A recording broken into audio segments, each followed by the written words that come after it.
Did you have many lessons from Alexander at that time, or was that? I had a lot of lessons from Alexander, off and on through the years. I had a number of lessons. I can't tell you how many, but it must have been a lot.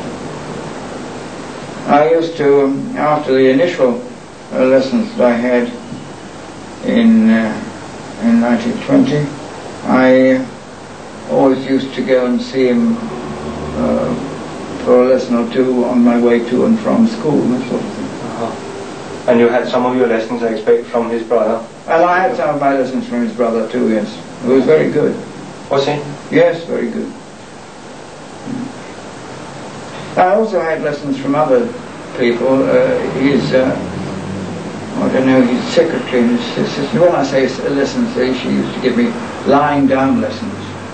Very uncomfortable. I don't mean the lying down was uncomfortable.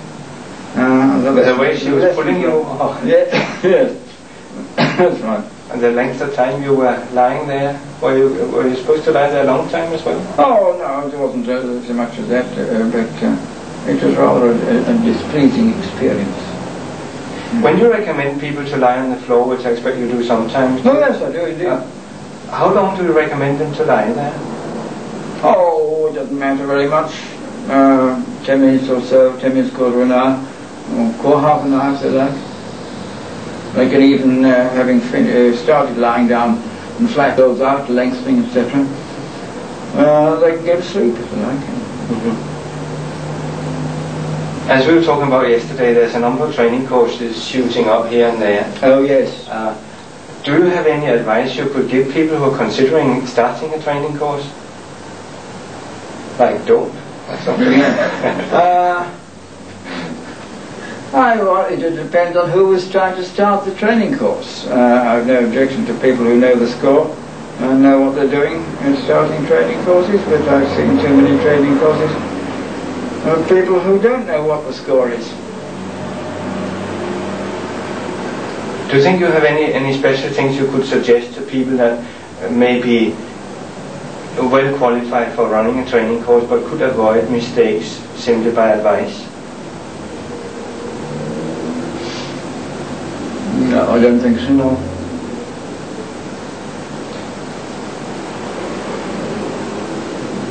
We were also talking about that there's various sizes of training courses, and you mentioned something along those lines yesterday. Yes. Well, I think that they should be not very large. If they are, then I think they'd be more muddled than is necessary. Is that you thinking about a teacher-to-student ratio, or a number of students altogether in the training course you're considering? I think there should be one teacher, if the teacher is good, for about 12 or so people. Yes. I think that if you have a very large course, you get conflicting instruction going forward with a number of teachers. I mean, you'd have to have a number of teachers to deal with a large number, and I think that it might be difficult. Have you over the years found any difficulties yourself in getting teachers in working on the training course with your students? Have I found difficulty in getting teachers? Yes. I haven't looked for them very often because I've tried to get assistance now and again from when my colleagues gone on holiday and that sort of thing, or in a way. I know it's not easy to get anyone who was good enough. It seems that now there's so many training courses coming up, but there's still a great backlog of people who want to start on a training course. What about the early days? Was that the same thing, that there's many more people wanting to? Oh no, very few people wanted to start on a training course. It was comparatively few. How did you persuade somebody to want to start, or did you not try? I didn't try. I'm talking about the early days in Alexander's days. Yes. I don't think he did much in the way of trying. No.